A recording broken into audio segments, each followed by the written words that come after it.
નમસ્કાર, આજના મોટા સમાચારોમાં લોકસભા ચૂંટણી પહેલા જ મોદી સરકારની ભેટ નવી યોજના, ભથ્થામાં 4% વધારો, કોઈ પણ ગેરંટી વગર 3 લાખની લોન, ખેડૂતો માટે મોટા સમાચાર, ટેકાના ભાવે ખરીદી, દીકરીઓને મળશે પૈસા, તો જમીન લેવા માટે નવા નિયમો। તો મિત્રો, આ તમામ લોકોપયોગી સમાચાર અને ખેડૂતલક્ષી સમાચાર જાણવા માટે અમારી ગુજ્જુ માહિતી યુટ્યુબ ચેનલને સબસ્ક્રાઇબ કરી લેજો અને વિડીયો જો પસંદ આવે તો વિડીયોને લાઈક કરજો, શેર કરજો। તો મિત્રો, સૌ પ્રથમના સમાચાર ઉપર નજર કરીએ તો લોકસભા ચૂંટણી 2024 પહેલા કેન્દ્ર સરકારે ઈવી માટે નવી સ્કીમ જાહેર કરી છે। ભારે ઉદ્યોગ મંત્રાલય દેશમાં ઈ વાહનોને પ્રોત્સાહન આપવા માટે આ યોજના જાહેર કરવામાં આવી છે। માહિતી અનુસાર આ સ્કીમ હાલમાં 4 મહિના એટલે કે એપ્રિલ 2024 થી જુલાઈ 2024 માટે છે અને તેની કિંમત ₹500 હશે। આ યોજના ખાસ કરીને 2 વ્હીલર અને 3 વ્હીલર માટે શરૂ કરવામાં આવી છે।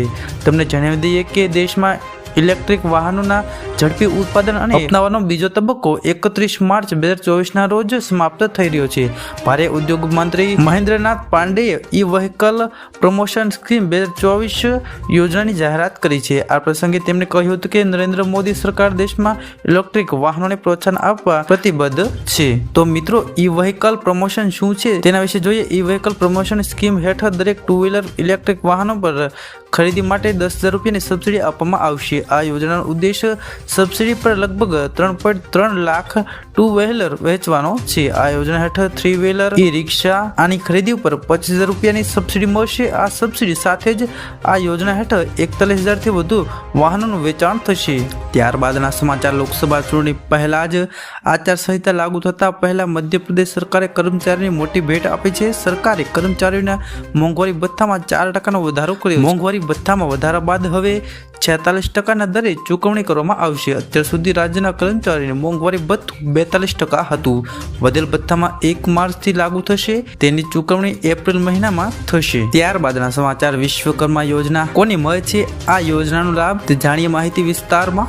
આ યોજના હેઠળ લાયક વ્યક્તિઓના સુવર્ણકાર, રમકડા બનાવનાર, તાળા બનાવનાર, હથિયાર બનાવનાર, જ્યોતિષી, વાળંદ વેપારીઓ, માછીમારોને જહાજ બનાવવા તથા ટોપલી વણાટ, સાદડી બનાવવા, વડી બનાવનાર, લુહાર, શિલ્પકાર, પથ્થરકાર, કોતરનાર, પથ્થર તોડનારનો સમાવેશ થાય છે।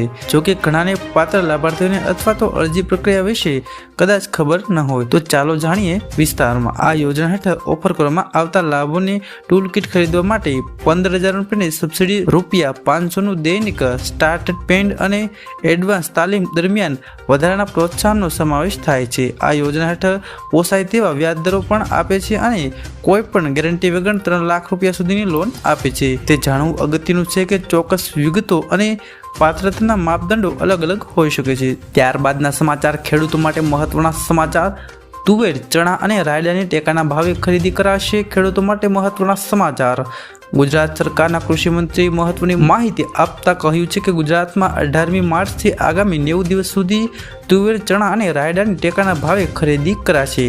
ખેડૂતો ટેકાના ભાવે ₹1734 કરોડની 2.45 લાખ મેટ્રિક ટન તુવેરની ખરીદી કરાશે। રાજ્ય સરકાર દ્વારા 1765 કરોડની કિંમતના 3.24 લાખ મેટ્રિક ટન ચણા, ₹853 કરોડની ખરીદી કરાશે। તો રાજ્યના અંદાજિત 3.25 લાખ ખેડૂતોને આ ખરીદીનો લાભ મળશે।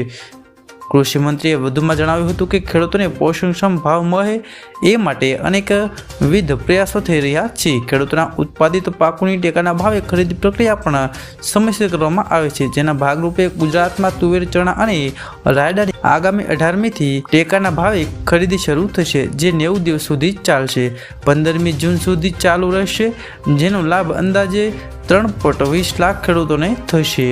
ગુજરાતના ખેડૂતો પાસેથી ટેકાના ભાવે ખરીદી કરાશે। રાજ્યમાં કુલ વાવેતર વિસ્તાર ઉત્પાદનને ધ્યાનમાં રાખીને તુવેર પાકની ખરીદી માટે 140 ખરીદ કેન્દ્રો, ચણાની ખરીદી માટે 187 ખરીદ કેન્દ્રો અને રાયડાની ખરીદી માટે 110 ખરીદ કેન્દ્રો મળી રાજ્યભરમાં કુલ 437 કેન્દ્રો નક્કી કરવામાં આવ્યા છે।